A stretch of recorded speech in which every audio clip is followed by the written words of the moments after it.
watching the film noir classic, Possessed, starring Joan Crawford. Joan is not well. If one is being rushed, stabbed, ultimately to a psycho ward, one is not well. If one has been spotted in a shocking fashion, no makeup, a dowdy dress, roaming the Edward Hopper streets of LA in a catatonic stupor, chances are very good that one is not well. Time for close observation. What is Miss Crawford's problem? She cannot tell reality from illusion, the truth from the lie. Now, what has caused this? She thinks life is a lie, or at best not what it seems. And isn't that the same thing? Well, I have this problem. Not as chronic, I've never actually been strapped to a gurney.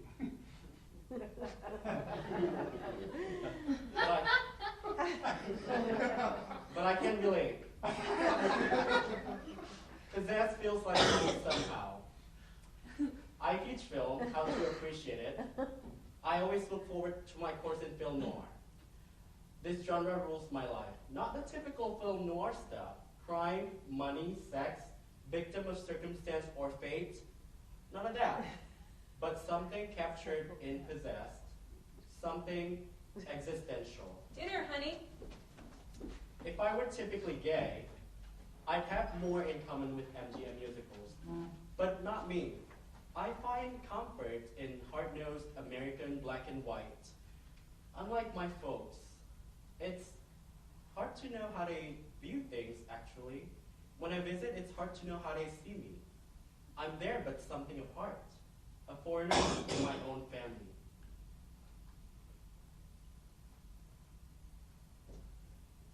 Come on, big guy. I think you have one other interest in life besides movies. He has one major interest that consumed him enough to land him a teaching position.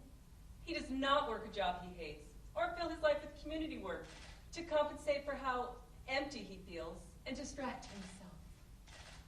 Ah, dinner with mom and dad. Every Sunday like clockwork.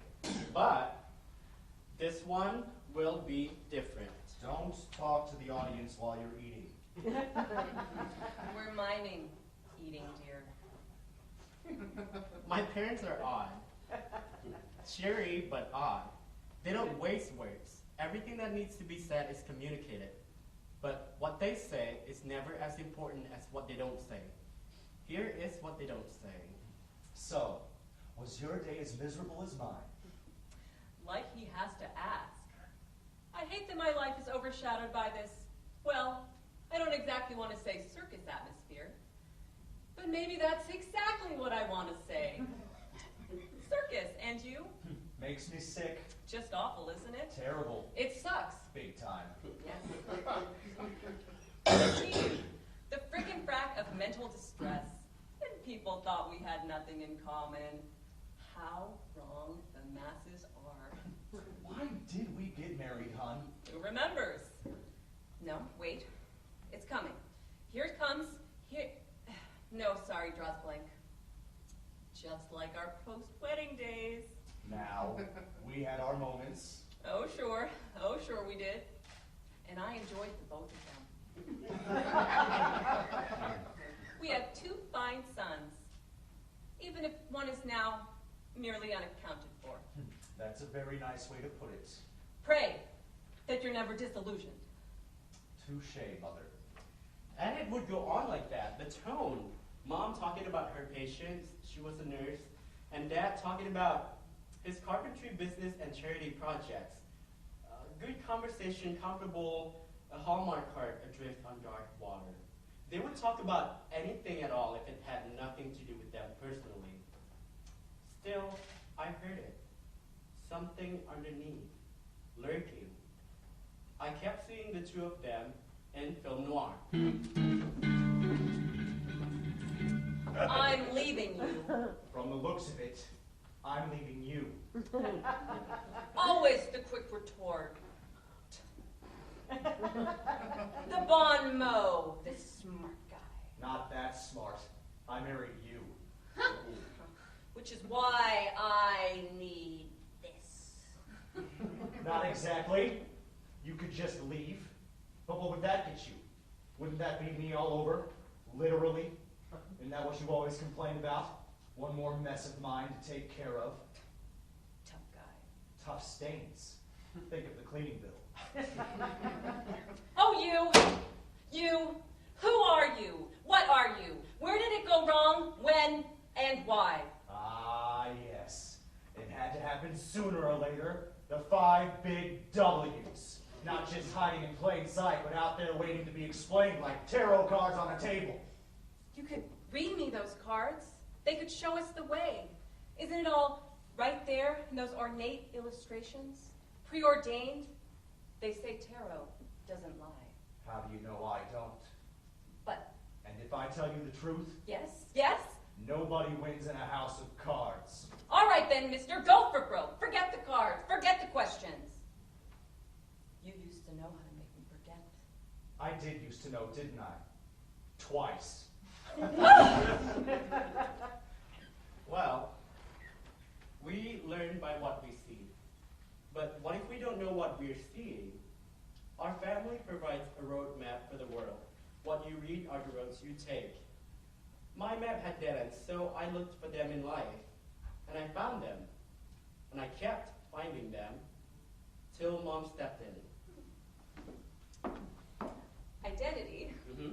What kind of talk is that? My kind. And you think something like that begins at home? It doesn't. You took a good look at what surrounded you. You decided whether to learn from it and move on, or become a victim of it. It seems to me you made the best decisions. You made the best of things. We don't choose family. Wait, victim? Victim of what? I mean, what's wrong with our family? We're not one of the lucky ones. What do you mean? We're not unique that way. But don't make a fuss. We're garden variety. Garden variety what? Family, of course. But I'm not the one to talk to about this. Why not? You're my mom. As if that's an answer. Well, it's half of where I go for answers. I don't have it. What? Objectivity. You mean you can't look at the facts? I can't. Look at things the way you do.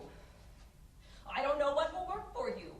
Now, where you are, you seem fine. But you have these bigger questions about life. You have these answers. You want to hold it up and say, aha, there it is. But it all makes perfect sense.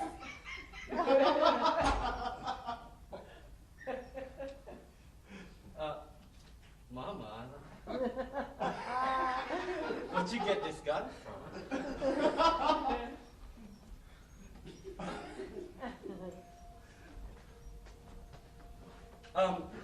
What's wrong with wanting to tie everything together and, saying, aha, it all makes perfect sense? Only that it doesn't all make perfect sense. You know, you live a lifestyle that I know very little about. And I don't have a problem being gay. I'm proud of you. Many suffer and you don't. Mom, how I live and how I learned about life in this family are connected in a way I don't understand. Maybe I can help. Good, because I'd like to know about... I know lots of doctors. I know a good one for you. A shrink? Not because there's something wrong with you. You're just standing too close to the painting. And I'm standing there with you, so I won't be any help. I see what you see. We both see Surratt's dots, paired together, smacked together. Your favorite, isn't he? Surratt? Yes. He made two colors touch to make a new color. Very clever painter. And that's what I need, the new color, when it comes together. I'll call him tomorrow. You'll get perspective, darling. Okay?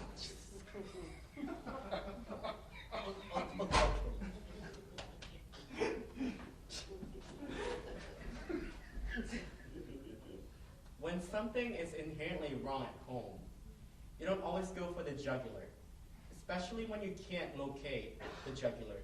So what do? You internalize. You somehow believe that the problem is within you. It defied reason, but off I went. Well, it's possible that I just got a bad one, but I wonder how many effective psychiatrists there are in this country. Mine looked a little more like my dad than I'd like.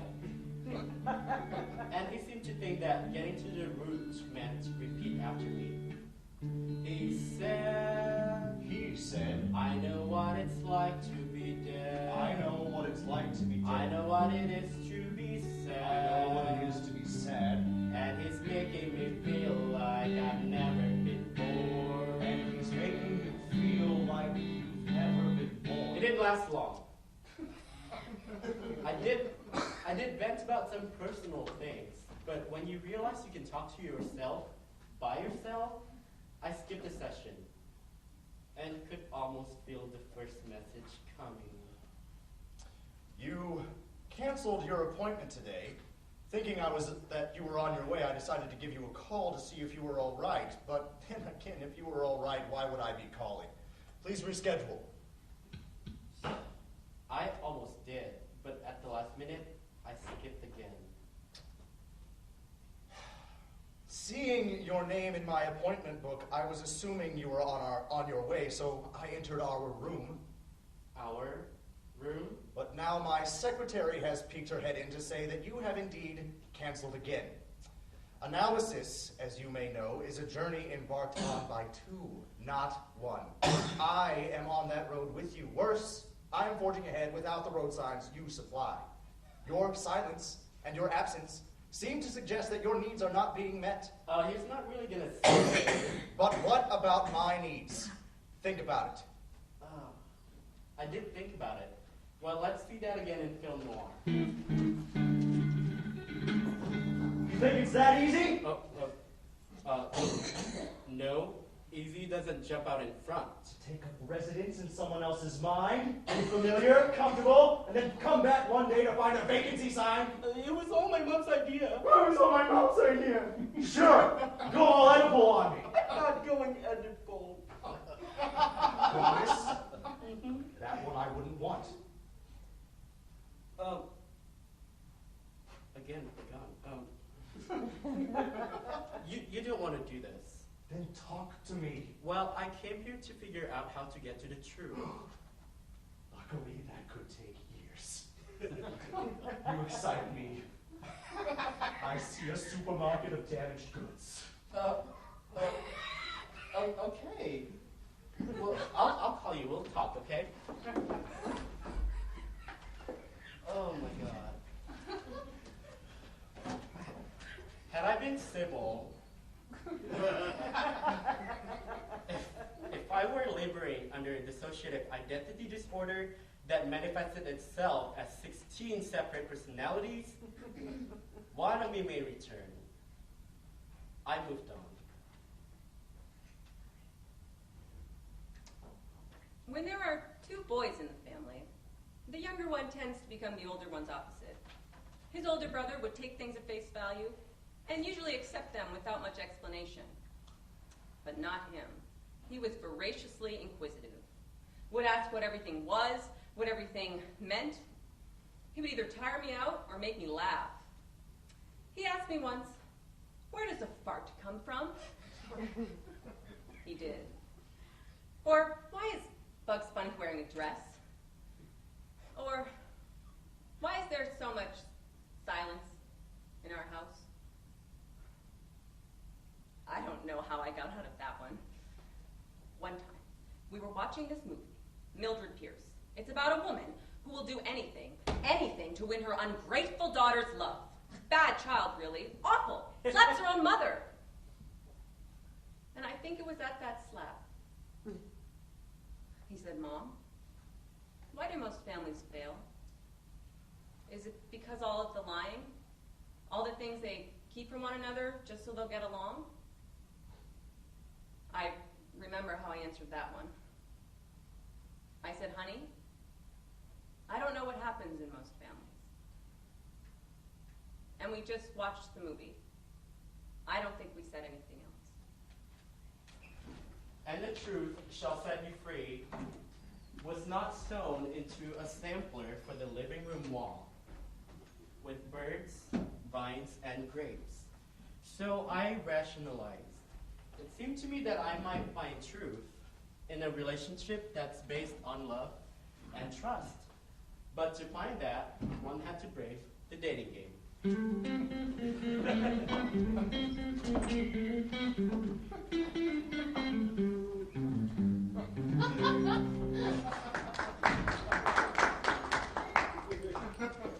Head rush, give me a minute.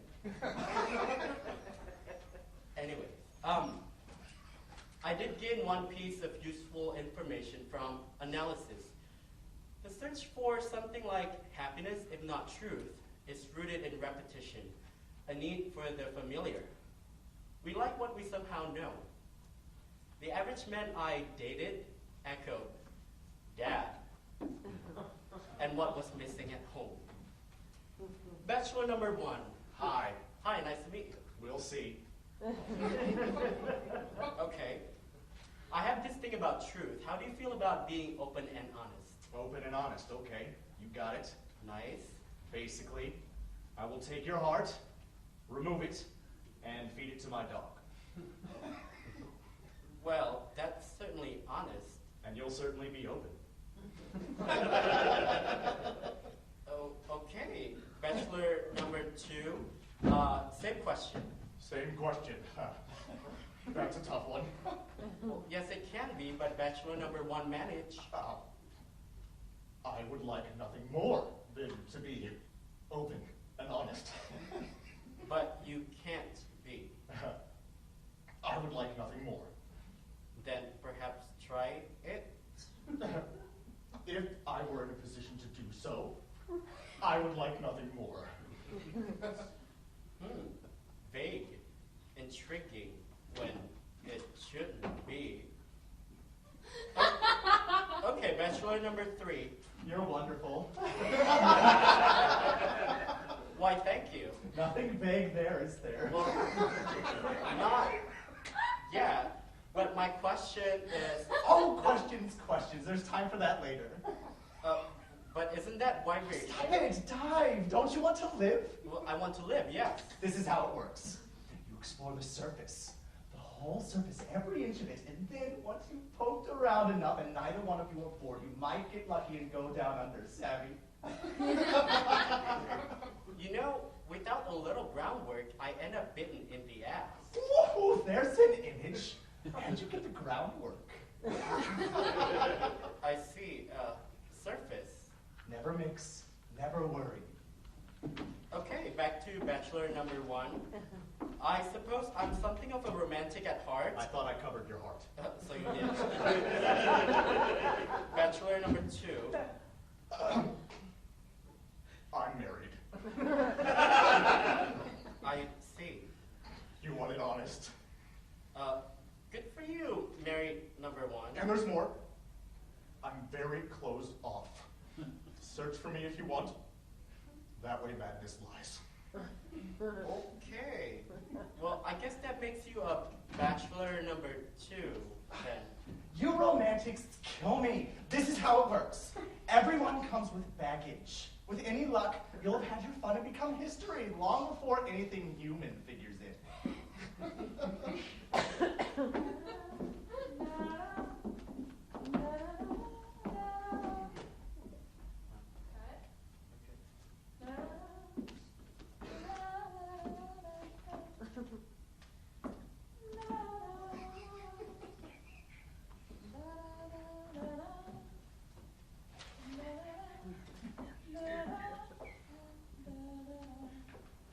Are you going to help me or just stand there?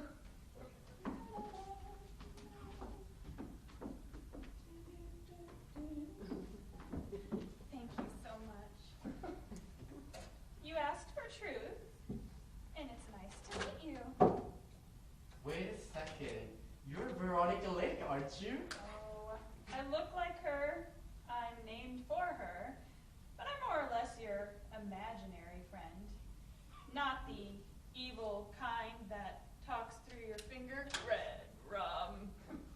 Red rum.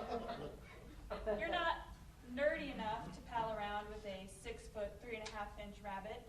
That was a puka, I'm sorry. And don't worry, I don't suddenly turn all Tyler Durden on you either.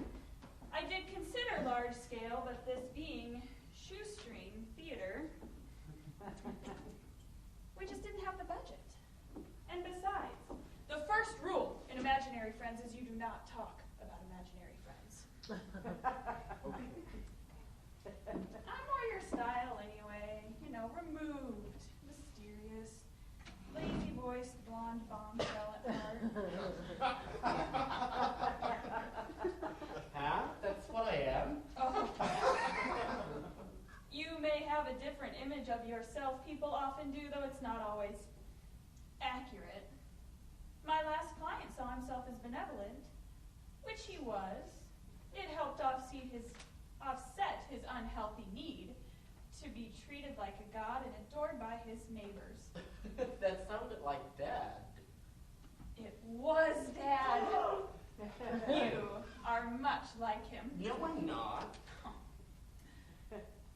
I wasn't much help to him, I'm afraid, though truth does sometimes simmer and explode. We live in hope after all, and I hope you'll bring quicker results, because I'm not all that fond of you either. What did I do? I'm just an average, normal gay man. That part I like. I'm very popular with the gays. But you lack character. What does that mean? Gay character? What kind? Should I be a cliche? I wouldn't even know how to do that. I'm not effeminate. I have no visual sense. I can't decorate. I'm way out of step with being gay. I know that. I hated Will and Grace. Okay, I said it. Why didn't NBC just revive a minstrel act? It is true. You are more the Frasier type, but no one here is saying... Or should I be one of those uber masculine dudes, the Ayn Rands of the gay world?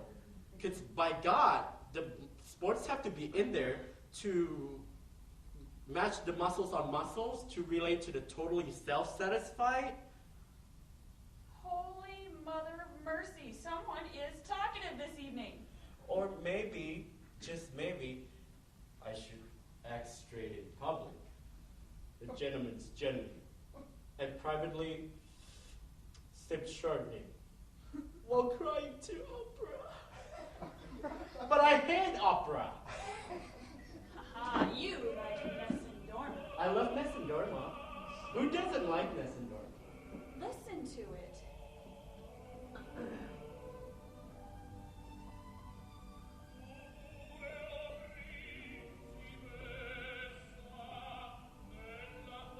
The most beautiful piece of music ever.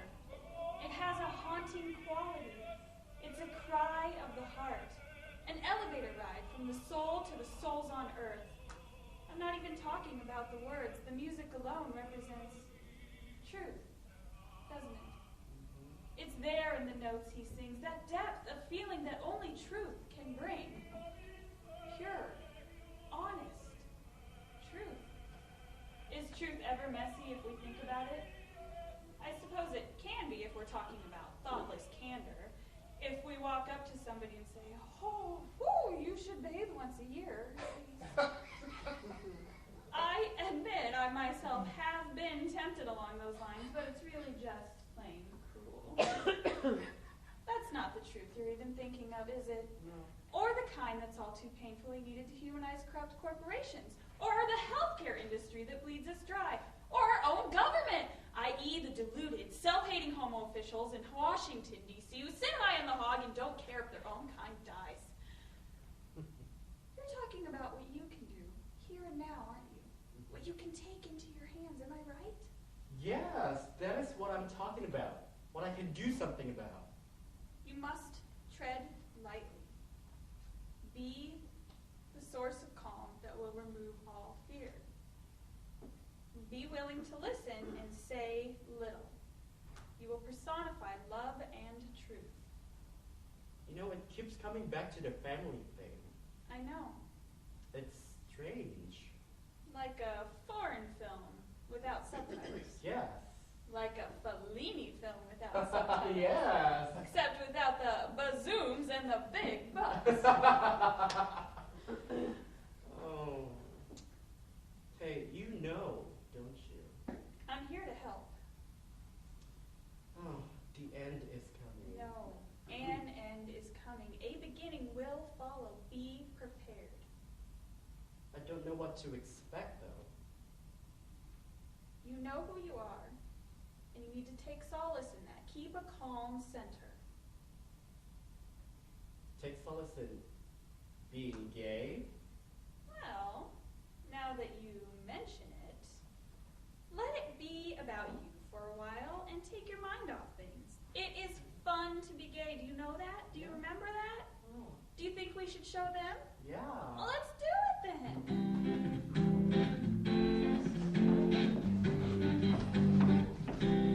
Good evening, America, and welcome once again to that most delightfully rhetorical of television questions. Who wants to be a homosexual?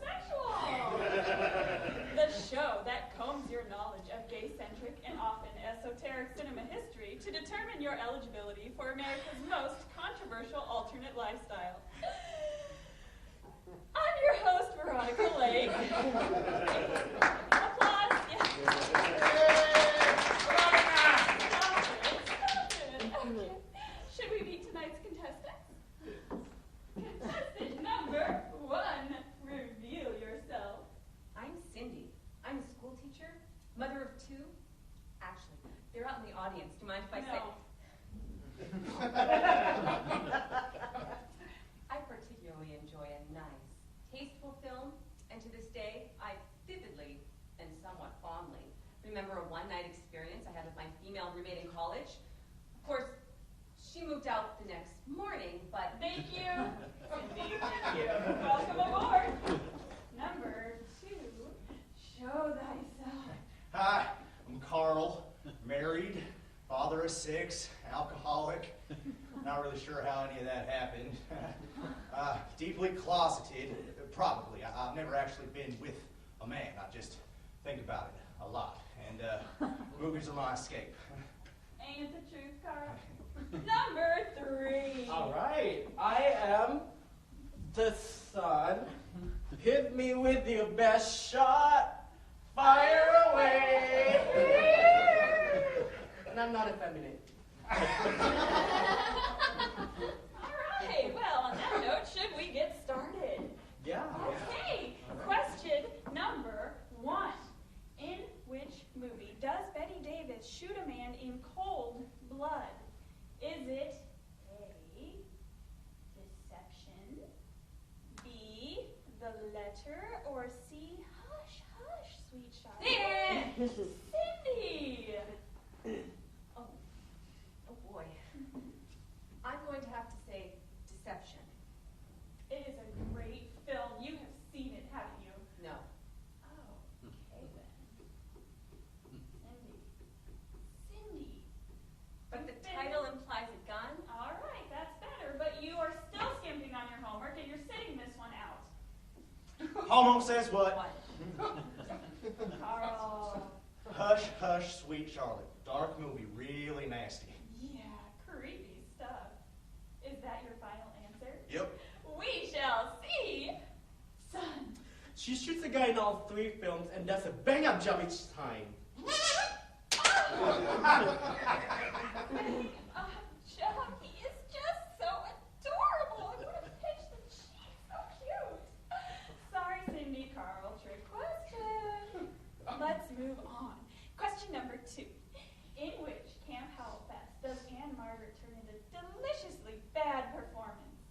Is it A, The Pleasure Seekers, B, Bus Riley's Back in Town, or C, Kitten with a Whip? Cindy buzzes in before the question is over. I loved her in that Elvis one. Oh, yeah, Viva Las Vegas. I forgot about that one. Though she wasn't all that good. Stay on course here, Cindy. You haven't seen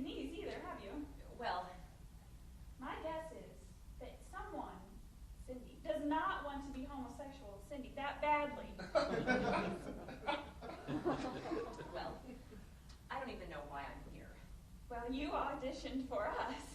And you wowed us with trivia on Judy Garland musicals. Well, Judy Garland, of course, she was so wonderful in that. You need to see some more film. Absorb it. It takes you over. Homo says what? What? Carl! Well, Kitten with the Whip was really bad. But it's not her fault, you know. She's given the craziest things to say. She's kind of cute in Deception, and she showed some early dramatic flair in Bus Riley. Is that all that you have to say, or is there more? No, that's it. Okay, it's wrong. Son!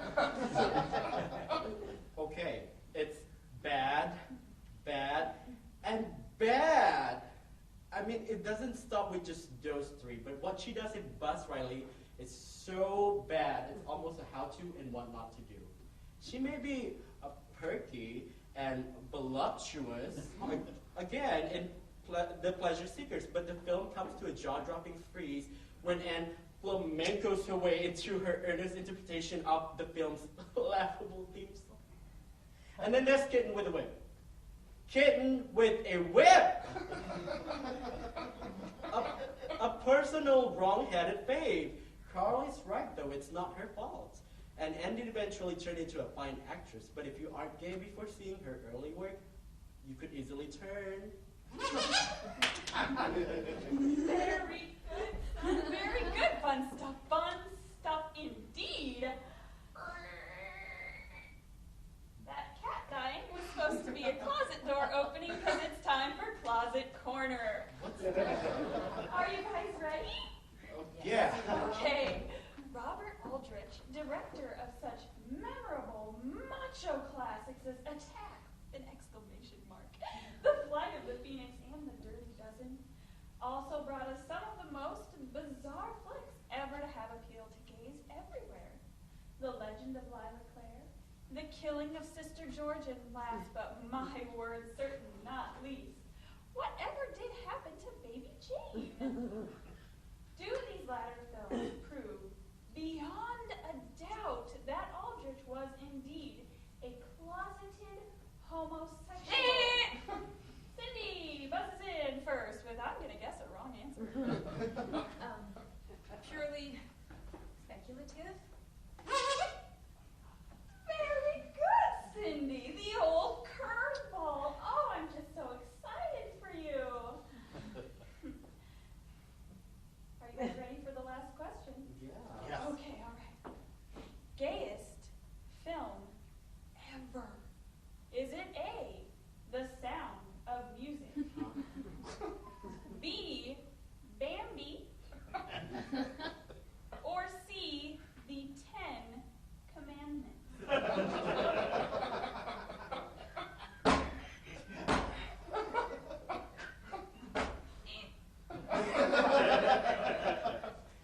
Cindy. Come on now. You're just being silly.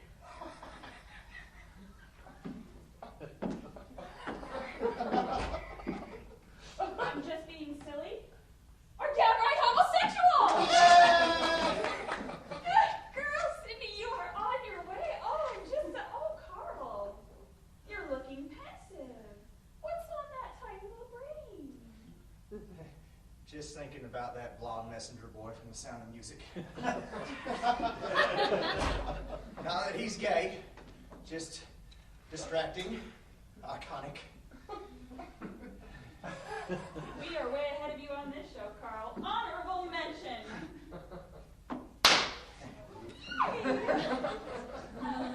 Cindy, you're looking a little thoughtful. Tell us the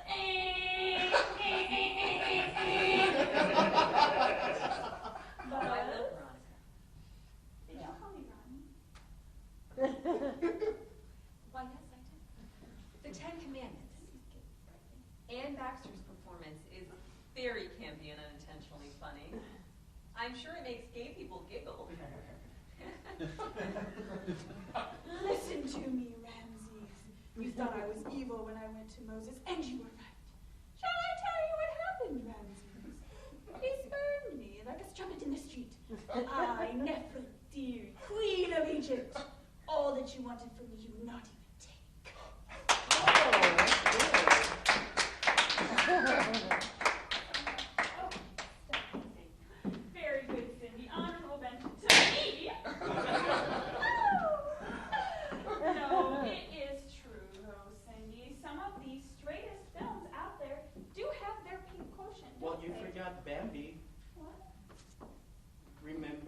woodland creatures?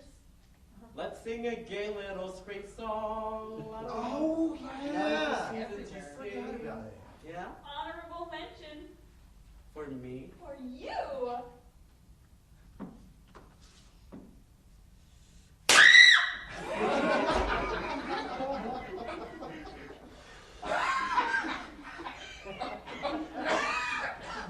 Is everyone okay? I'm okay. I'm okay. Where was I? Oh, yes. It has been fun, hasn't it, kids? It's been so much fun, and I gotta be honest, I'm kind of feeling slightly homosexual. Hard of hearing, but homosexual. It's time for the roundup, and the sun is in the lead with... Veronica, if you don't mind, I'd like to concede to Cindy and Carl. Well, this is unprecedented. Well, yes, it can be. I know I could go on to greater glory here on WWTBAH. Who wants to be a homosexual? Yes. Yeah, okay. But I'm already where I want to be. So I'd like to give Cindy and Carl each one of my points so that they can continue in your struggle. As for me, well, Veronica, I do wish you'd speak to your producers about this show's title. It's so 50s. I'm not really a homosexual, Veronica. I am a gay man. Yes. Yeah. And you're not effeminate. I'm not effeminate. I am a gay man. But you know what? I do have certain qualms about that term. Gay sounds so, I don't know, 30s musicals? And it doesn't always work. I mean, what kind of image works for a gay paleontologist? Let's look at the alternative. Festive. Married? Lesbian is all right. Lesbian's great. Yeah. Sounds appropriate. Playful, sensual, lesbian. Lesbian. I mean, that always sounds, it sounds better than queer. That always sounds so self-hating to me. Like at a pride parade, it sounds like, we're here, we're abnormal. I don't know, I don't like mixed messages. Blame my family. I do. Anyways, but the point is, Veronica, I'm on my way. So I'd like to stand aside for my fellow contestants in the hope that they will embrace themselves in the rich and wonderfully, gay history of cinema.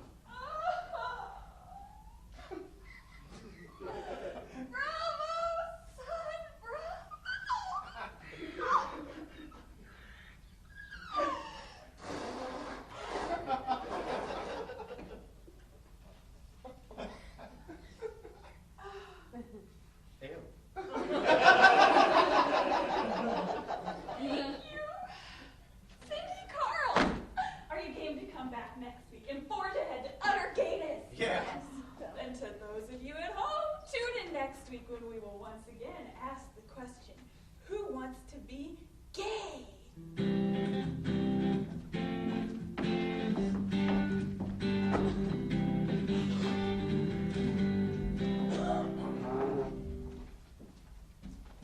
I work with my hands. I build home interiors. I mostly build for storage. Over the years, I've probably done or overseen about half the work for the people in this town. My reputation precedes me. Good word passes down. I'm always surprised when at first I start a new project and am welcomed in as family. It's more than a little surprising, really. It makes me self-conscious. Like I can't keep up.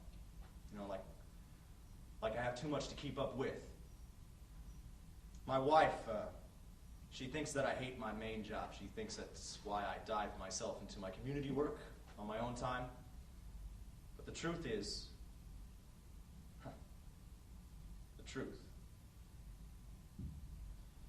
the truth is, my sons were getting older. They weren't filling up my life like they used to. I'm not needed like I was before. And now one of my sons comes to dinner on Sundays, and his older brother. The truth is, I got scared. It is so very hard to be someone that you're not, and to present that face to the world 24/7. I mean, even when I'm alone with myself, there's no break from it, you know? The face that I look at in the mirror stares back at me and points at me in disgust. Says I'm the problem that needs to go away. My older boy caught me in a moment of weakness when I made a mistake. We don't talk anymore. What do you do when you love your kids so much that you could cry? I mean, what do you do when you still, in a way, love your wife? What do you do when none of this should have happened to any of us? It is one thing to tell the truth. It's another to assess the cost. What is one willing to pay? And then it happened. We were all talking, and suddenly, Mom, what is it? I don't know what I said, but... It's nothing that you said. It's never been anything that's been said. What are you doing? What is this? You two have lots to talk about. Like what? No, on top of everything else, I will not be thought stupid. I've waited until arrangements were made, and they're made. I can do this now. I can leave. I would like to hear what you have to say, though. There isn't anything. I'm all cried out. And I don't have anything I want to say, particularly. Your brother said it first by leaving. Maybe I can repair some of that there if I follow his lead. That was a mistake. How so? How is something my son saw with his own two eyes a mistake? I am not. What are you not? Can I just tell you something? I can feel the pretense fall away as I speak. It's been an awful thing to carry around with me, needlessly. That part we shared. Well, I will no longer share it. I am not a homosexual. No one in this town thinks you are. You are well loved outside this home. Out there, a man can do anything he wants to do, if that's what he wants. You can have it all, personal and public. Inside a home, personal choices matter, so that the rest of us can decide whether or how to deal with them. You have courage. Your father will need you.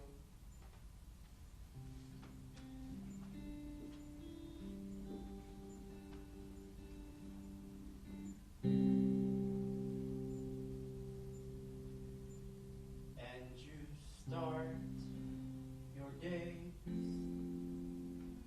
wondering what hell will come. And before you know it, it's here.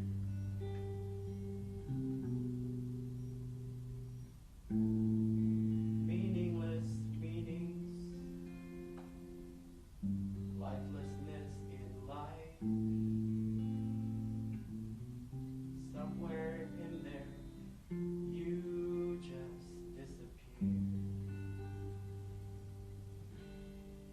And you try, you try,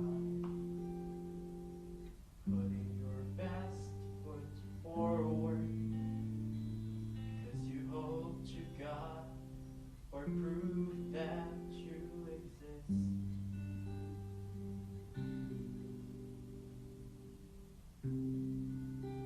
I am my imaginary friend. I am my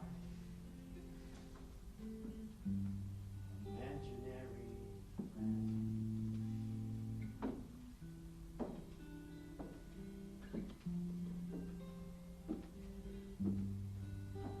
I think I need to look for an apartment, so to speak. What do you mean? Well, I think this is the beginning of a beautiful friendship.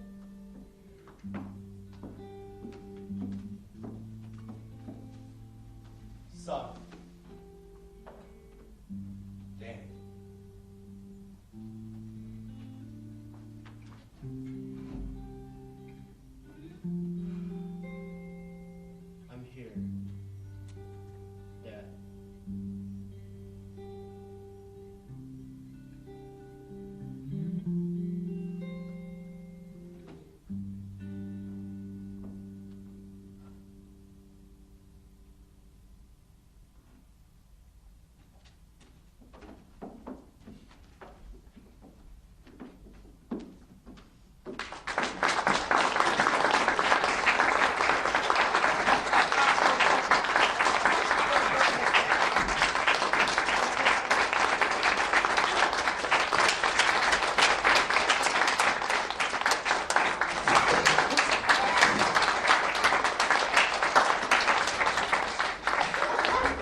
thank you all so much for coming. It was a delight having all of you here.